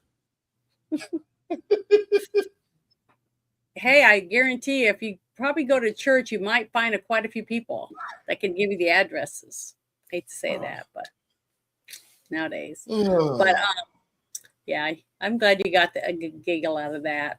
But there was another thing that I found that I thought was kind of funny, because you know how I am about some of that stuff. But this I found, it says the scene where Clint Eastwood lights a stick of dynamite with his cigar is a homage to spaghetti westerns from the director Sergio Leone, where he lights dynamite in cannons on fire with a cigar or cigarettes. So I thought that was neat, because he puts little things like that into his own work now, you know. So I don't know, it's just kind of nice. It's like making cookies that your mom or your grandma taught you how to make, that kind of thing. And I think that's great. And those little things like that make me feel good, because, quite a few times after we watched a couple of his movies, I was just thinking he was a womanizing pig, because it was like he was with every single actress in all of his movies, that type of thing. And, but if the woman wants to be with him, that's her choice too. It's not just his. It's a two-way street for everybody. Wow. So if my friend Chris from yesterday's game is watching, here's the figurines that I got finished up today. And hopefully... Oh, those are bales of hay? Yep. That's cool. I didn't even know. I forget about props. I'm always thinking about people and creatures. But yeah, we need props. Props are good. Oh, that's something I got to share with you in Discord. I got to send the picture. I went and I got my tattoo. Let me lift my sleeve up a little bit. My tattoo with the extra heart. See it? Aww. So it's really red, because I got the two, instead of two rings, I got wedding rings. I got the two hearts entwined in my parents, because I already had the dove with the one heart from my mom. So that when I hug people, it's like my mom's hugging them. At least that was my idea when I was doing it. So I went and got another tattoo. It's sore right now because I just got it a couple days ago, but it turned out so pretty, and I was really happy with it. I just want people to know that I did that. And then next weekend I'm going to go with my sister. One of my sisters is having her class reunion, and she only had like 12 people in her class when she graduated. I told you, we moved to a little tiny town in Arkansas. So she wanted someone to go. So I'm going to go and meet her at my dad's. I'm going to stay at my dad's house and go with her, because I'm sure there are going to be a couple people there that I probably knew when we lived down there. So I'm going to go. That's why I won't be here next weekend for the thing, is I have to drive there and stay the night. And then go to the deal, and then I'm not going to want to drive back that night. So that's why I'll be driving back Sunday. So sorry. But you can invite Six Nations or someone else to come do a movie with you if you want. It's your show, so you can do whatever you want. But I just didn't want you to, because I sent you a message and it reminded you of it. So, oh, and plus I want to show this little bracelet. It was made for me. Like Crafting Gamer made it for me. I'm sorry. I saw something yesterday, and I'm getting that service, the Starlink. And this guy was broadcasting in Discord. Mm-hmm. He was broadcasting in Discord. He was driving down the road on I-70 without a hitch. So I think I'll be okay to live stream. I might be wrong, but I think I'll be okay. But that's good. Yeah, I know there's a couple people that stream from their vehicles. A lot of truckers do that. that I didn't know what they used. But I've been told by quite a few people that Starlink is really, really good, and it's not real expensive. I'm But only the going to pay service is great. $144. So, 140 for satellite internet is crazy good in my opinion. well, once Maybe you get that's it, too high. it's really good. I might end up getting it. If I know a real Understandable. person, a personal person I know, and you're telling me, damn, Janet, this is good. I mean, look how good it is, or whatever, I might end up getting it just because you have it. Well, we're going to have a lot of inclement weather this year. So I know it's not going to be perfect. Well, You see the yeah, weather, but we got El Nino right now. yeah, I know.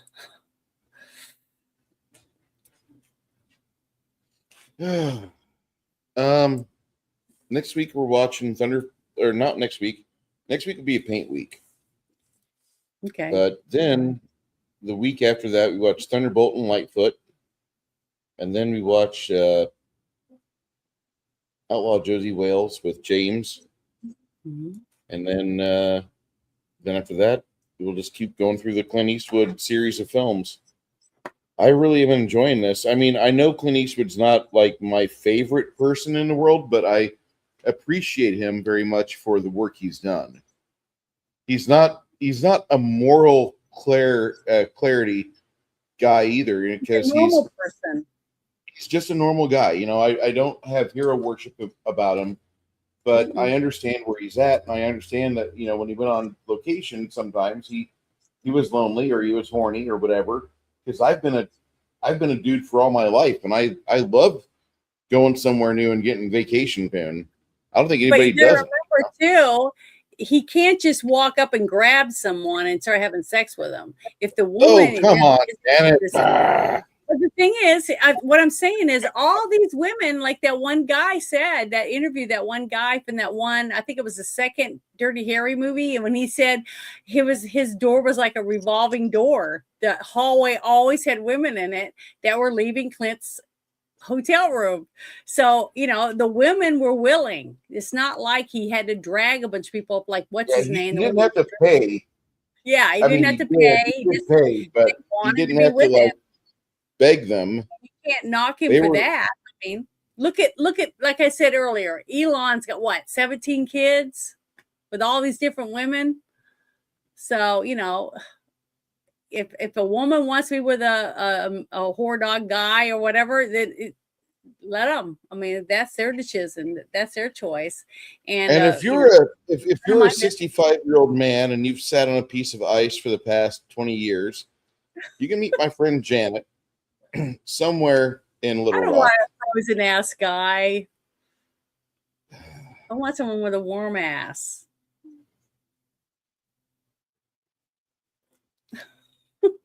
That's funny. Why? Do you have a frozen ass, Bruce? Not in the least bit. I get raped in bed because I feel so good and warm. Okay. Last time I was in prison. I don't know what the ice meant, but I was trying to figure out what a frozen ass man meant. What does that mean? No. The guy, if you've sat on a block of ice waiting for a woman like Janet to come along all your life, here she is. Okay. I didn't here get she it. is. That went over my head. Janet has been waiting for a guy all of her life to fulfill this criteria. And if you've done nothing, if you have less than 2 girls on your dick resume, and I say that with love, Janet, because I mean, sometimes it really feels like, wow, I guess us real people that have had sex with more than 10 women over the past 40 years. Okay. Anyway. No, I'm saying it just depends on the person. Each person has to bring something to the relationship, right? And if one guy's way up there and he constantly treats you like you're down there, why would you be interested in him? I don't know. That's a curious. That's what I'm saying. To me, that's what I felt. I told you a couple times from Clint. Yeah. That I felt like he was like, after being with someone, a month or two or whatever, a few rolls in the hay, and he was like, see ya. He wasn't interested. But something about Sandra Locke made him want to hang around her. So I'm whatever it was, I'm not gonna slam them any harder than what I already have, but And that's what I'm good saying. Lord, So we just can't don't. we can't I pick and don't get it. choose. We just have to like what we like and then try to stay away from what we don't like. I mean, if you're a crazy Latina with an amazing fat ass and you live in San Look at Antonio, this. contact me. Here, look at this one. What? Edward Penis Hands is a classic. Yes, it is. Yes, it is. And Six Nations is right. You ladies out there, don't go over your 100-person body count in a weekend. Nothing good will come of it. It will. Yeah, It will you heard backfire. about that woman, right? That one lady on, I think it's OnlyFans, and she was with 100-something men in 24 hours or something, and she had to go to the emergency room because her inside started falling out. I bet a bunch of guys are lining up for that. I don't know. I mean, that sounds terrible. That sounds really terrible. I don't understand. I love my male friends a lot, but I don't want to share vagina with them. I really don't. Like that there's some questionable photos out there. When I was in the oil field and on a lot of testosterone, we did a video and a photo where like the six of us were standing in a circle focused towards the middle, and our David, our tallest guy, he was holding the camera downward facing, and we all whipped our dicks out and pissed on this can that had a bunch of cigarette butts in it, and you could see all of our hogs just there. And at the time, I was pretty good for camera film. I was probably about a good 5 or 6 inches. I'm a short dude. I'm 5'6". So having a dick that size, I was pretty happy because it fit fairly well. You know, in my hand, it was a little bit bigger than that. Like, yay, I'm good for film, and I was good. But when you get older, you probably don't want to have a shareable vagina. It's okay to piss on something in the middle of the woods or frack site with a group of guys, but you don't want to share a piece of poon with each other. That's no bueno. And there's a lot of people out there that if that's the way you feel, then why do men want to share two women at the same time and make the women share together? I don't know. I've never thought like the last thing I want to do is like, let's just say we can clone people. So you can take your favorite person in the world and now you could have sex with like, say, 2 of whomever. You want to disappoint her twice? I don't. That's the last thing I want to do. I don't want to disappoint one person. Now I've got to split my attention. Oh man, this is going to be difficult. My tism's going to pop up. I'm sorry.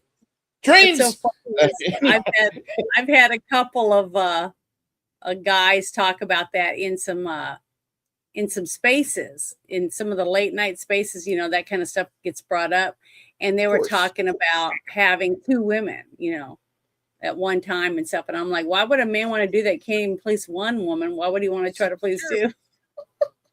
I was teasing them and pulled their chain, but it was funny. But then I said, well, how come you guys don't want to bring in another guy? Well, no man wants to cross swords with another man. Stuff like that. It's one thing to whip your dick out. It was hilarious. It's one thing to whip your dick out in front of like 5 other dudes and take a piss on something at a frack site or at a bonfire or whatever. But it's completely different when you are trying to make something have an orgasm with your name on it. Just that's not no. Not going to be no. You just can't. You try, but no.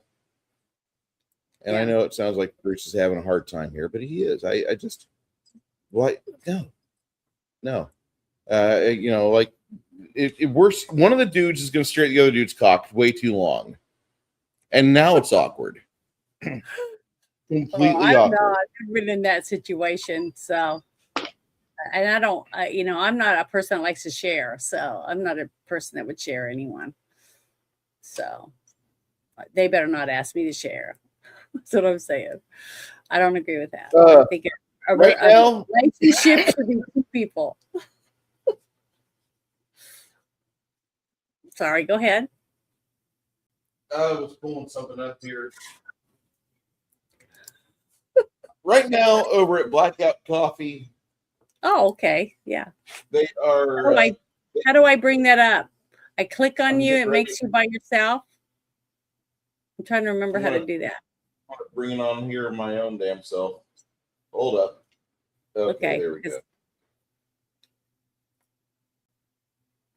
Before we leave, try to pay the bills here. There is. You still can order things for Dad if you go to Blackout Coffee right now. Mhm. And I'm going to copy this for Janet so she can throw this at her chat. I'll throw this in the chat as well. Thank you. Appreciate it. No problem. And this website, if you love good coffee, be part of it. Mhm. Now, granted, they do have some affiliates I'm not a super big fan of, but let's take a look at what we have here. They're made here. They're roasted fresh in the USA. No matter where they're sourced, they roast it here. They get it quickly to your door. And the people that make this stuff are like you and me. They have a coffee club. Well, show that box real quick. The Father's Day box.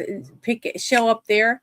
What's in that? That's a cute little thing. A 1776 drink. What is that? That is a dark roast, highly caffeinated coffee.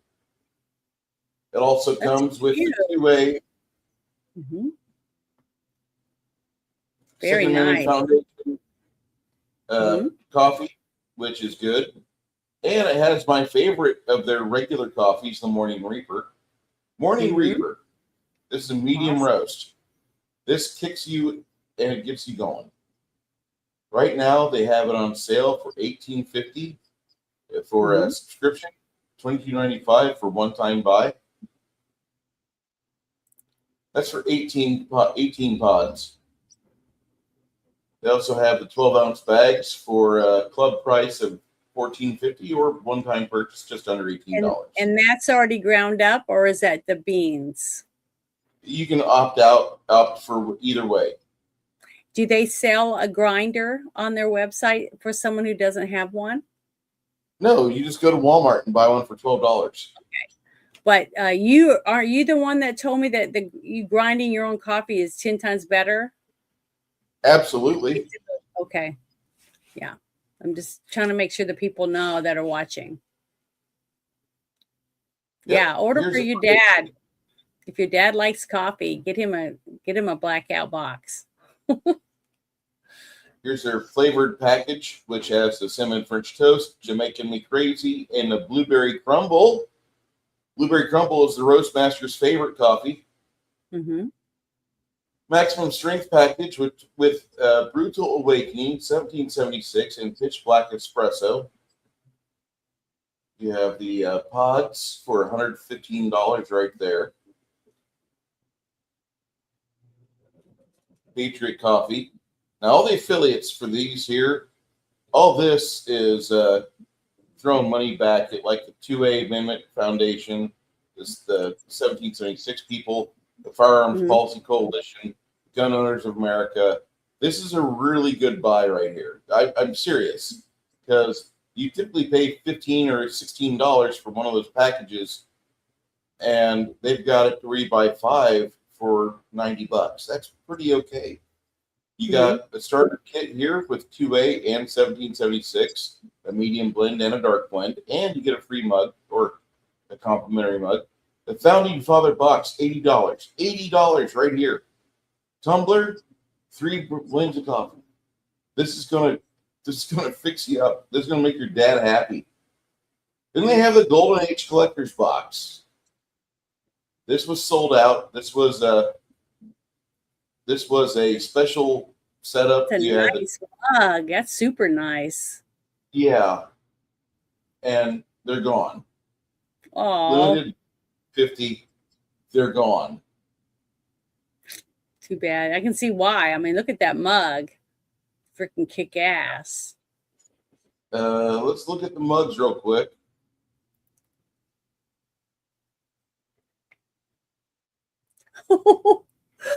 I love it. It's a tin cup. I love that one. I like the yellow one. Don't tread on me one that you just showed. That one there? Yeah. That one he's got right there. I love that one. I'll have to order me that one. I like it. That's a nice mug. I like that one. At work is crossed out. That's a nice one too. I haven't seen their mugs before. These are nice. I like them. Now I gotta show the tea and the cocoa because some people are not coffee people, and you are wrong. You're wrong. You They like do their have cocoa. I've had their cocoa. I didn't say I liked it. Their cocoa is really frou-frou. Like if you love this, authentically tastes like baking chocolate. Okay, then you're probably gonna get off on it. Mhm. Me, not so much. And they've slimmed down the choices, I might add. Earl Grey tea, Paradise English breakfast tea, Sleepy Sheep tea, ginger lemon isn't bad, masala tea. I'm waiting on my blueberries tea to come back. Yeah, you really like that one. I love that one. That is a fantastic tea right there. They have subscriptions for all this shit. Join the club, become part of the coffee club at Blackout Coffee. I almost said Black Rifle Coffee. My bad. Mm-hmm. But here's where the rubber meets the road. This right here should be a monthly drop at everybody's house. If I can afford to give all of you this, I would. Because this is the best coffee I've ever had. It actually is the best coffee I've ever had. It's not too super strong, but it's strong enough to where you have one cup, you're like, I'm on the road. And more so, it tastes like you've just had like a bakery treat. Double dark chocolate's good. The climax is great. It's actually kind of exciting. The coconut caramel mocha, would recommend again. Cookie dough is all right. Toasted coconut, it's not my favorite, but I was given that before. This right here, probably my second favorite flavored blend of coffee. I love caramel. Caramel's my favorite. That has a heavy caramel flavor to it. I'd probably like that one then. Cherry jelly donut is good as well. I will say that this month, the dark bourbon pecan reserve, and oh boy, if you like pecan flavored coffee, like we're in Texas, there's pecans in everything. You can have pecan flavored cookies, pecan flavored coffee, pecan cake. You can have pecan this, pecan that. This stuff is my aunt lives in Louisville, Texas, and she has pecan trees in her yard. Yeah. Because you're in Texas, right? Yeah, we're here in San Antonio. So here's the regular blends they sell. Morning Reaper, if you're saying, Bruce, I just need a good blend of coffee, I don't need it to be flavored. Morning Reaper, there you go. Medium blend of coffee, still fairly well caffeinated. Not as caffeinated as this right here. That's the most highly caffeinated they've got. These two are about the same on caffeine. This is a medium. This is a dark. This is a dark. If you like a medium blend, Morning Reaper's your friend. I can't stress that enough to you. Pitch Black Espresso is good. I have a 5-pound bag of that. Smooth finish. 5 pounds of beans. It's so good. They have a decaf and they have a cold brew as well. Meh. And they have this stuff, and it looks really good. The Summer Range blend, I've been drinking that for the past few days, and it's sourced out of, I believe, Nicaragua.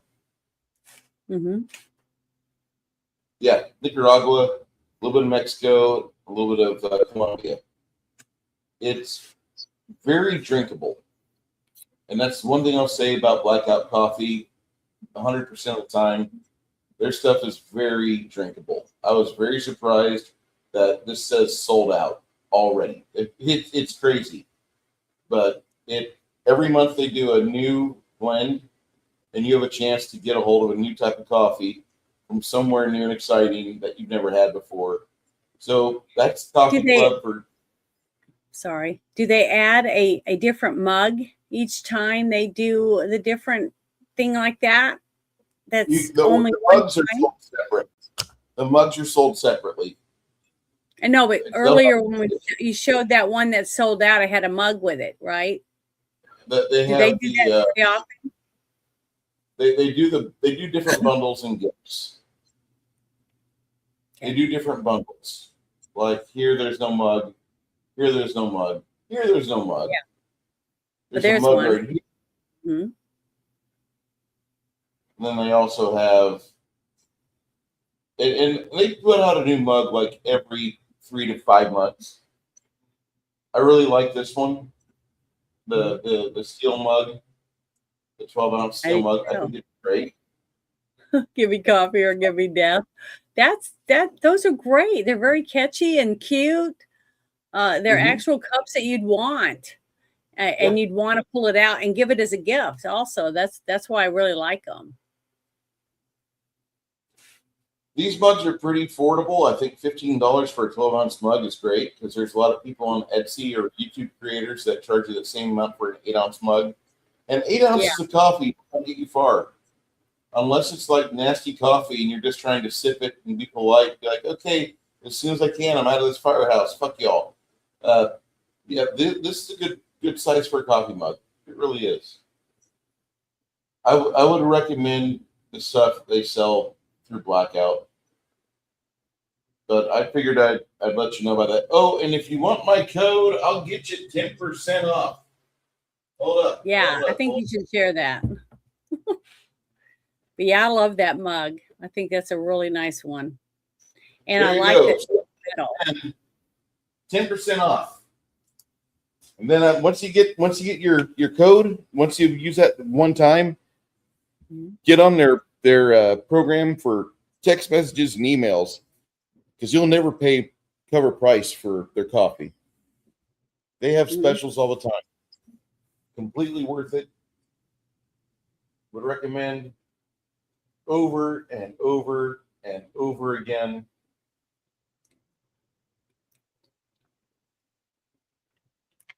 If you're saying, I want to live economically, all right, well, here's 5-pound blends of coffee. And this is not the normal price. Usually it's $80. They drop some money down. For one-time purchase, it's $90. But yet you save $20 if you subscribe and say, I want it every 6 weeks. That, my friends, is as good as it gets. And what's the smallest bag of coffee you can get from them that's ground? 12 ounces. 12? Okay. And what about the smallest for the K cups? 18. Okay. Sometimes people want to know that. That's the reason I was asking. They only serve K cups in 18 packs. Roughly, you're basically paying, if you're a subscriber, you're paying $1 and change for a cup of coffee. And a lot of times you don't throw it away after the first use. Like the cherry chocolate. Where's that at? Well, one thing I'd like to do is I like to take a little Ziploc bag and put like 5 or 6 K cups in it when I go on trips, because when you're staying at hotels or whatever, they give you the 1 or 2 little things, that usually one is caffeinated, one's decaf, right? And then you have to call and have someone bring you something. So I always take some just so I have my own K cup available when I want a cup instead of having to wait around. This stuff right here. Say you've got a tumbler like this lovely war crime tumbler from FTE. You don't want to just put 12 ounces of coffee in this. You want to put at least like 24. Well, the thing with a lot of these sweeter blends when you make the K cup version, they're really sweet, and so you want to keep the pod in and run another amount of water through it, and just have that process in your cup and dilute it, because otherwise the chocolate cherry flavor is going to overwhelm you unless you're like one of these people that says, no, give me diabetes. Okay, whatever. Okay. Well, I'm glad you said that because someone might not think about that. The pods you want to run 2 cycles through. You really do. There's very few of the pods that provide you the right blend the first time. A lot of times you have to run them through twice. Have you tried their instant coffee? No. Okay. No. I know a few people that use it. Well, that's cool, but Bruce looks at instant coffee the same way I look at an automatic transmission. Nope, that shit's not for me. Okay. Well, that was nice. That was a good tutorial. I hope I answered some questions, and for those of you that are interested in that, you know what you're wanting, and you go, you grab it. I think Blackout Coffee is probably the best coffee that's being produced out there. They're getting ready for another real retail push, and therefore they do have some things in play where over the next few months you're going to start seeing that at your local facilities like Kroger, HEB, Albertsons. It's going to be like Black Rifle Coffee, but unlike Black Rifle Coffee, they're not betraying their core demographic that made them who they are, because they're not fueled by cocaine like Black Rifle Coffee was. BRC, when they went public, the owner of BRC bought about as much of the available shares as he could for his own services. Those were supposed to be an initial public offering for the rest of us, and BRC just dropped that completely. They screwed that up. So that's why BRC is not embraced by the veteran community. That's why so many people were affiliated with them, and they've avoided them ever since. Between that, their Kyle Rittenhouse drama, and the fact that they gave a bunch of money to Barack Obama, it is what it is. Go ahead, Janet. Well, before we leave, I just wanted to end with this movie to me wasn't so bad. It was really well done. I had very good direction, very good editing. The music was good, pretty interesting for the way the story unfolds.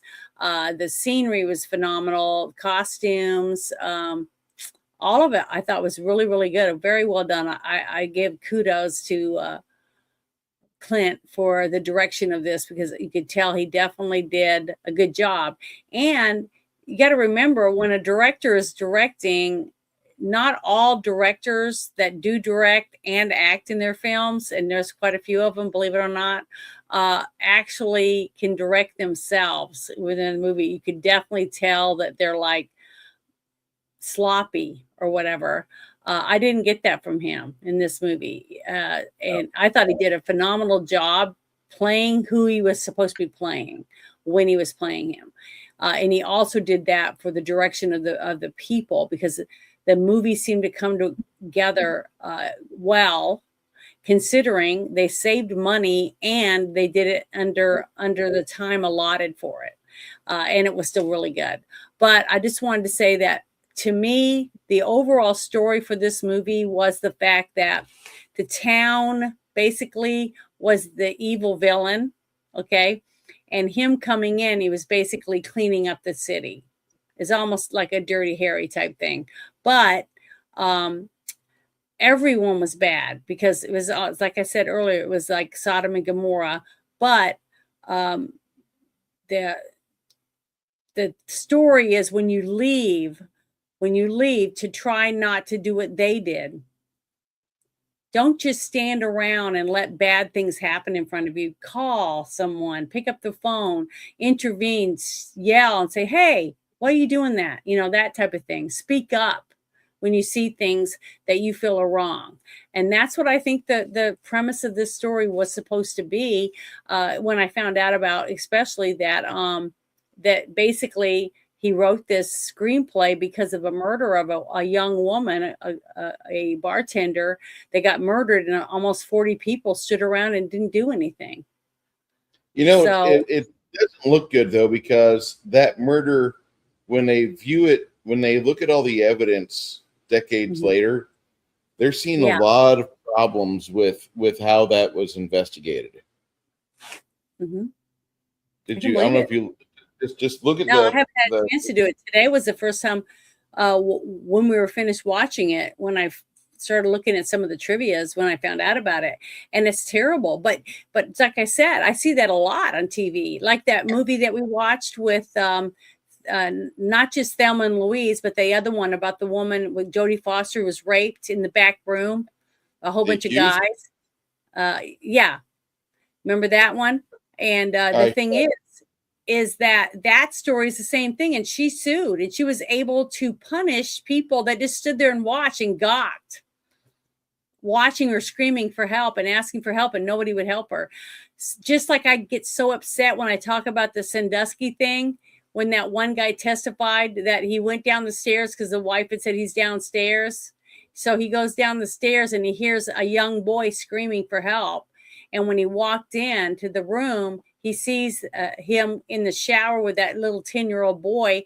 And they asked him, well, what did you do? And he said, I left. And he shut the door and left. Did nothing. See, that guy should be put in jail too for not doing anything when he knew a young boy was being raped. To me, that's disgusting. We got to start holding these people accountable, because your non-action is the reason why this happens all the time.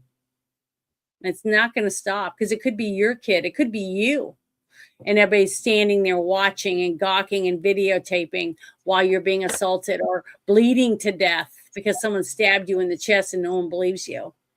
You know, stuff like that. It's just sad that we're in this state in 2026 and we still got all this disgusting people that don't care about other people, and that's really sad to me.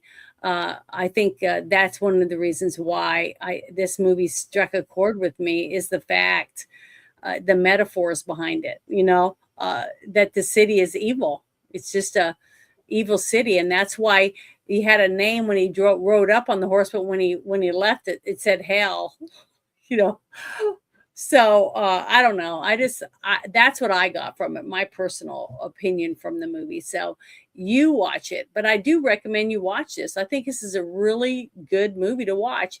I only gave it 7.5 out of 10 stars, but it's better than so much crap that you see now. I mean, it's entertaining all the way through. I watched the whole movie. I didn't have to, take a nap or get a snack or anything to stay awake watching the movie. It was good.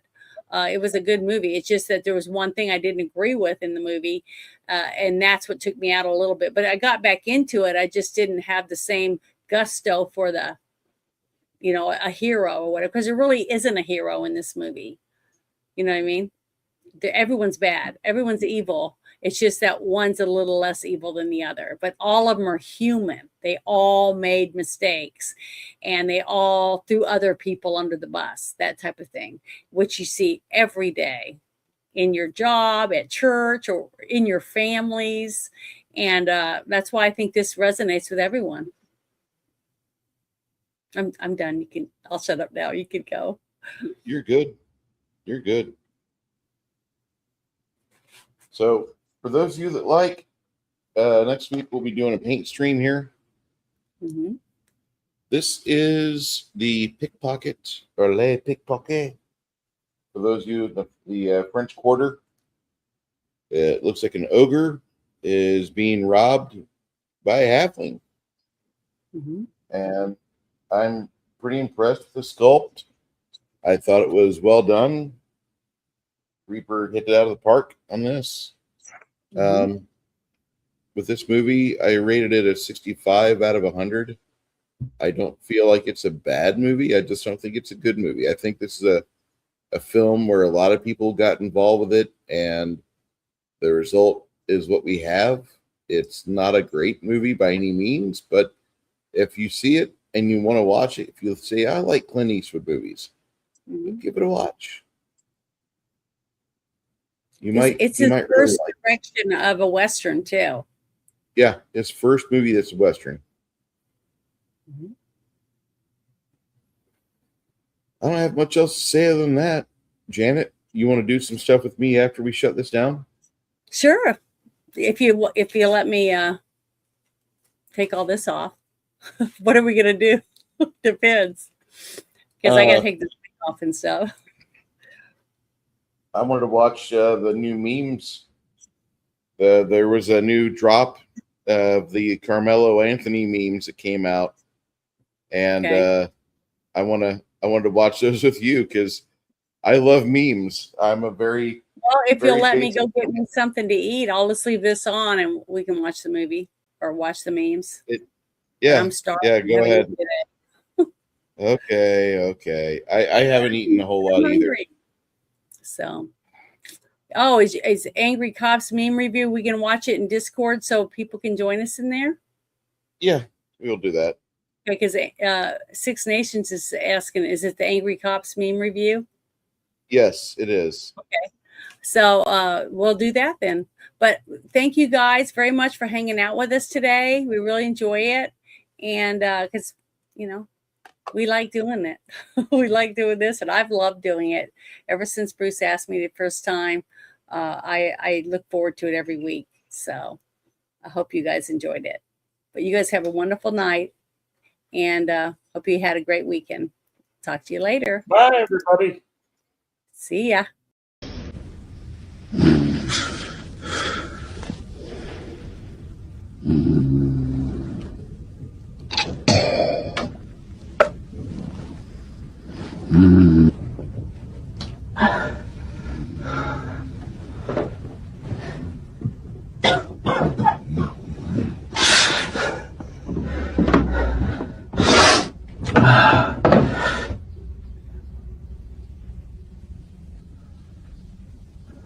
Shit.